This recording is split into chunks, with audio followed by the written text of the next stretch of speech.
1799 کے اندر ٹیپو سلطان شہید رحمۃ اللہ علیہ شہید ہو گئے، تو 1803 کے اندر اب یہاں پر پورے ہندوستان کے اندر اچھی طرح سے قبضہ کر لیا انگریزوں نے۔ اب سن 1803 کے اندر شاہ عبدالعزیز محدث دہلوی نے فتویٰ دیا کہ اب یہ دارالامن نہیں ہے بلکہ ہندوستان اب دارالحرب بن چکا ہے۔ یہاں امن نہیں ہے، یہ دارالحرب بن چکا ہے۔ اب یہاں کے لوگوں پر فرض ہو گیا ہے کہ وہ انگریز سے جہاد کرے، کہ ہر ہندوستانی پر جہاد فرض ہو گیا ہے۔ اب انگریز کو یہ معلوم ہوا تو انگریز تو پریشان ہو گیا، اور سن 1803 کے اندر انگریزوں نے لال قلعے پر جھنڈا لہرایا سب سے پہلے۔ ٹیپو سلطان جب تک انگریزوں کی ہمت نہیں ہوئی کہ وہ لال قلعے پر اپنا جھنڈا لہرا سکے، تو سن 1803 کے اندر سب سے پہلے لال قلعے پر جھنڈا لہرایا۔ جب لال قلعے پر جھنڈا لہرایا تو اس وقت شاہ عبدالعزیز محدث دہلوی نے فتویٰ دیا کہ اب یہ دارالامن نہیں ہے بلکہ یہ دارالحرب ہے، ہر ہندوستانی پر یہ واجب ہو چکا ہے کہ وہ انگریزوں سے جہاد کرے۔ تو جو اس وقت کے لوگ تھے، چاہے وہ ہندو ہوں مسلمان ہو کوئی بھی ہو، تو ان کے اندر ایک جذبہ پیدا ہوا کہ بھئی انگریزوں نے قبضہ کر لیا ہے۔ تو جب انگریزوں کو معلوم ہوا کہ اس طرح کا فتویٰ دیا ہے تو آپ کو قید کر لیا گیا، اور آپ کو قید کیا گیا، اور آپ کو شہر بدر کر دیا گیا، یہاں سے نکال دیا گیا، اور آپ کو جیل قید خانے کے اندر کر دیا گیا، اور آپ پر حملے ہوئے، 2 بار آپ پر حملہ کیا گیا، اور انگریزوں نے 2 بار آپ کو زہر دیا، اور ایک مرتبہ تو انگریزوں نے آپ کے بدن پر مالش کی، چھپکلی پکڑ کر اور اس چھپکلی کا زہر نکال کر آپ کے بدن پر مالش کی۔ یہ مولانا ہیں، وقت کے محدث ہیں، مولانا ہیں جنہوں نے فتویٰ دیا ہے۔ آج بھی لوگوں کو فتوے سے بڑی تکلیف ہوتی ہے، بھئی فتویٰ انگریزوں کو معلوم ہے فتویٰ کیا چیز رہتی ہے، کہ انگریز ایک فتوے سے پریشان ہو گیا، حالانکہ انہوں نے کوئی تلوار نہیں نکالی،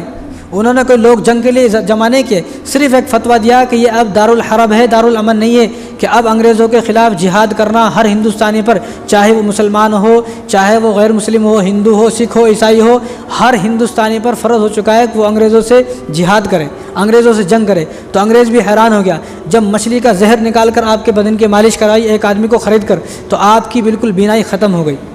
آپ کی بینائی ختم ہو گئی۔ تو سن 1803 کی بات ہے۔ اب اس سن 1803 کے بعد تو جو ٹیپو سلطان شہید رحمۃ اللہ علیہ اور ان کا جو فتویٰ ہے، ان فتووں سے یعنی لوگوں کا جذبہ جاگا ہے کہ انگریزوں نے کیوں قبضہ کر لیا ہے، انگریزوں نے قبضہ کیوں کر لیا۔ تو سب سے پہلے فتویٰ دینے والے مسلمان، اور سب سے پہلے انگریزوں کے خلاف لڑنے والے، جہاد کرنے والے، جنگ کرنے والے مسلمان ہیں۔ لیکن آج مسلمانوں کی تاریخ کو بیان نہیں کیا جاتا۔ جب آپ وفات ہو گئے تو آپ کے شاگرد ہیں سید احمد شہید اور شاہ اسماعیل، تو آپ نے جب انگریزوں نے 1803 کے اندر یہ مہم چلائی کہ پورے ہندوستان کے لوگوں کو عیسائی بنایا جائے،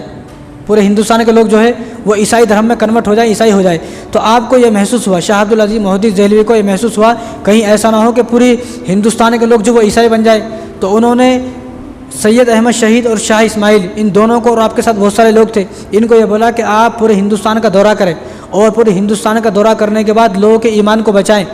کہ لوگوں کو بولیں کہ بھئی انگریزوں کا کلمہ نہیں پڑھنا ہے، انگریزوں کی حکومت ہوگی وہ الگ بات ہے، لیکن عیسائی میں کنورٹ نہیں ہونا ہے۔ تو آپ نے پورے ملک کا دورہ کیا، آپ دونوں نے،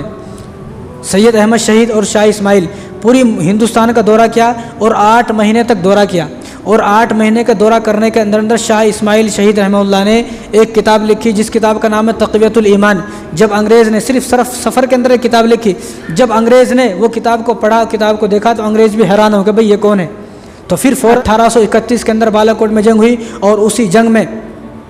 400 علماء کو شہید کیا گیا، اور وہیں پر سید احمد شہید کو بھی شہید کیا گیا، اور شاہ اسماعیل بھی جو ہے آپ شہید ہو گئے، تہجد کے وقت آپ شہید ہو گئے بالا کوٹ کے اندر۔ لیکن آج کل مرض یہ ہے، رونا یہ ہے کہ مسلمانوں کی تاریخ کو بیان نہیں کیا جاتا، جو بیان کیا جاتا ہے وہ 1857 کے بعد کی ہسٹری کو بیان کیا جاتا ہے۔ یہ سب 1857 سے پہلے کے واقعات ہیں۔